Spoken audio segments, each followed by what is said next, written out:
రైతు సోదరులకు నమస్కారం. మొక్కలు పెట్టే యంత్రం తీసినాం.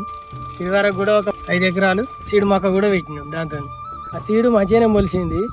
అది 80 రోజుల పంట అయింది. ఇప్పుడు 6 ఎకరాల దాకా పెట్టినాం. ఇప్పుడు మళ్ళీ పాప్కార్న్ పెడతాను. కూలీల ఖర్చు తగ్గుతాను. ఒక 10-15 వేలు కూలీలు అది ఖర్చు తగ్గింది. మంచిగా మొలకలు మొలుతాను. రైతులు ఎవరైనా కొనవచ్చు. ఒక రోజు 2 ఎకరాలు 3 ఎకరాలు కూడా పెట్టచ్చు దాంతో ఒక మనిషి. ఇది పాప్కార్న్ పెట్టడానికి రొటోవేటర్ వేసినాం. గడ్డలు పట్టలేదు మాకు ఎద్దు లేక. దానికి మొక్కజొన్నలు పెట్టే యంత్రానికి ఇటొక తీగ ముక్క అటొక తీగ ముక్క ఎల్ షేపులో పెట్టి కొలిసి కొత్తగా తయారు చేసి గడ్డలు పట్టకుండా పెడతాను రొటోవేటర్ వేసిన దాంట్లో. ఆ తీగ ముక్క ఏంటంటే మనం ముందుగా పోయిన లైన్కు అచ్చుతాటు కొలుసుకొని తీగ సెట్ చేసినాం. దాన్ని బట్టి పెడతాను చక్కగా లైన్ వచ్చేటానికి. దాంతో మొక్కలు పెట్టుకోవచ్చు, పెసర్లు పెట్టుకోవచ్చు, బొబ్బర్లు పెట్టుకోవచ్చు, మినువులు వేసుకోవచ్చు, పల్లీలు వేసుకోవచ్చు, కందులు వేసుకోవచ్చు. ప్రతి ఒక్క పంట అపరాల పంటలు అన్నీ వేసుకోవచ్చు. ఆ సైజును బట్టి మార్చుకొని వేసుకోవచ్చు.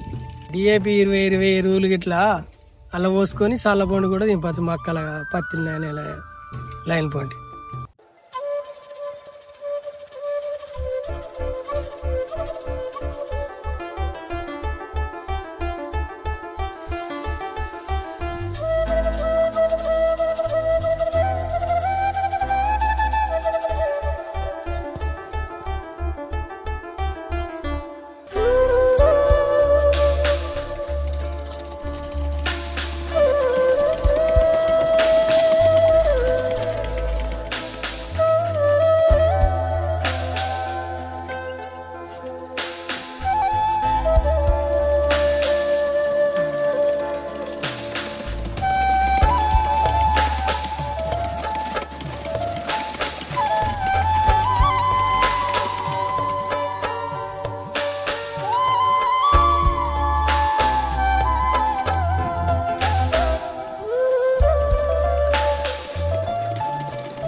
ఈ వీడియో నచ్చితే లైక్ చేయండి, షేర్ చేయండి, సబ్స్క్రైబ్ చేయండి.